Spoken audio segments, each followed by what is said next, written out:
And the problem is it's the entire ideology of the hard left now. Intersectional social justice, which infects almost everything on the left.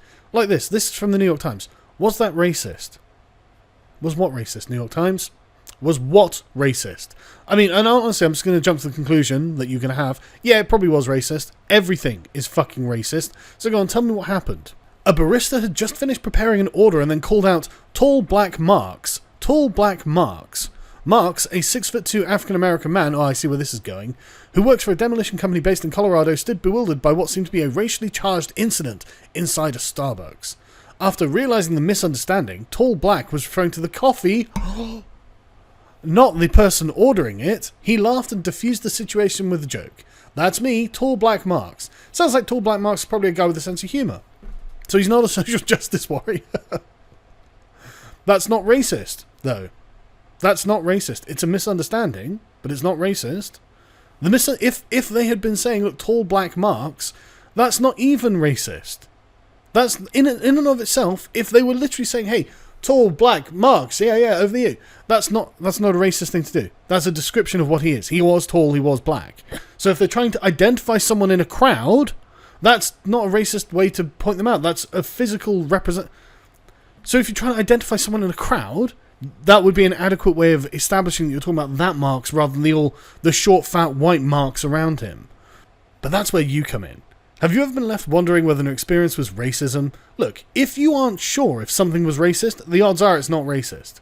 Because the racists and the things they do are explicitly racist and designed to be so in order to hurt you. They're not like subtle racists trying to I'm gonna sneak a little racial thing in there and maybe they'll notice, maybe they won't. No, these people want to hurt your feelings. They want you to feel inferior. And the best thing to do is to not let them. My friend Sky Williams, he's got this down. He's like, look, you could call me a nigger all day and it wouldn't do a thing to me because I know what you're trying to do. And I'm not going to let you do it. Because it all relies on your consent to be hurt. You have to allow them to hurt you. You know, you don't have to let them hurt you. They can just say whatever they want and just be white noise. And you go, wow, that means nothing at all. But getting back to the point, no, if you don't know if it's racism or not, it's probably not racism. But this is the thing that pisses me off so much. It's so poorly defined. And it could be anything, apparently. Literally anything, even things that aren't actually racist. And coming back to my home country for a minute, Britain's cracking down on gender stereotypes in ads. Why? London. One ad for a baby formula showed a little girl growing up to be a ballerina and a little boy to be a mathematician. Another ad for a weight loss drink asked viewers if they were beach body ready. Good on you, Protein World. For anyone who doesn't know, I've actually done a video on the Protein World saga, but they were completely unrepentant to the feminists and SJWs, and they ended up making $1 million out of the resulting controversy because of all the sales. But it showed a bikini-wearing woman whose bronzed image, critics said, promoted an unrealistic standard of beauty. You know she was a real person, don't you? She was a vegan health nut, and she used to go jogging every day or something like that. It is actually a realistic standard if you are a vegan health nut, but if you're not, deal with it. A third ad for the video game Game of War showed the American actress Kate Upton scantily dressed on a horse, making it seem that though sexual desirability was a prerequisite for leadership. Come on, I mean, you don't honestly believe that, do you?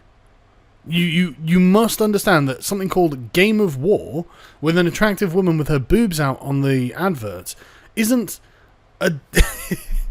They're not saying that you have to have big boobs to be a leader. What they're saying is that teenage boys should click on this ad. Britain's advertising regulator, reacting to these ads and similar ones, announced Tuesday that new rules would be developed to ban advertising that promotes gender stereotypes or denigrates people who do not conform to them, sexually objectifies women, or promotes unhealthy body images. Right, okay, so it's been taken over by feminists then. Is that what we're saying? It's completely cucked to feminism because there's nothing wrong with gender stereotypes.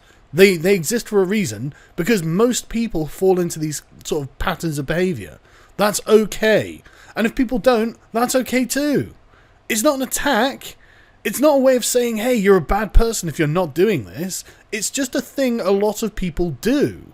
The ASA released a report titled The Depictions and Perceptions of Harm, asking whether existing regulations address the potential harm or offence arising from the inclusion of gender stereotypes in ads. Okay, I don't care about the potential harm or offence in any way, shape or form. There is no potential harm from an advert depicting a man or woman doing things that most men or women do. I mean, I don't know whether you've noticed, but the reason that stereotypes exist is because they are a common thing that a lot of people see, and if a lot of people are seeing it in their real life, then seeing it on an advert isn't going to change that, is it? Holy shit, this is stupid. Our review shows how specific forms of gender stereotypes in ads can contribute to harm for adults and children. Okay, how? Such portrayals can limit how people see themselves, how others see them, and limit the life decisions they take.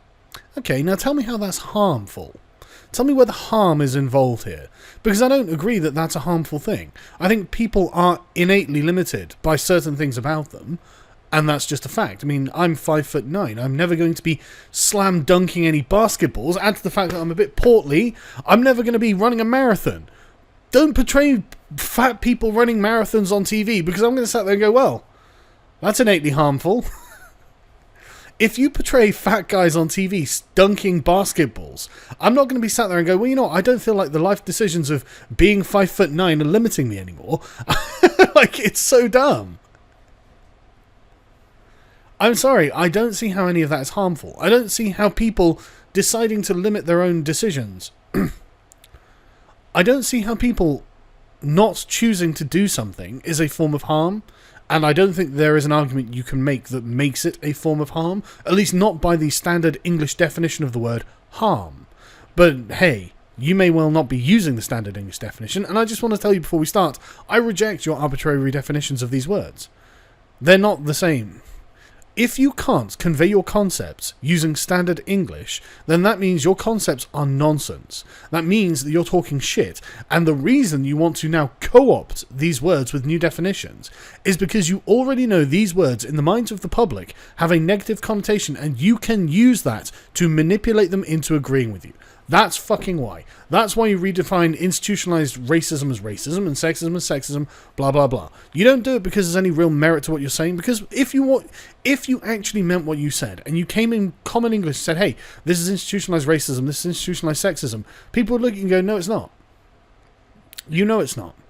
But you can't do that. And so what you have to do is change the definition and then pretend that you haven't changed the definition by just using the word as usual and expecting other people to be on board with your definition of the word. They don't have to be. You've got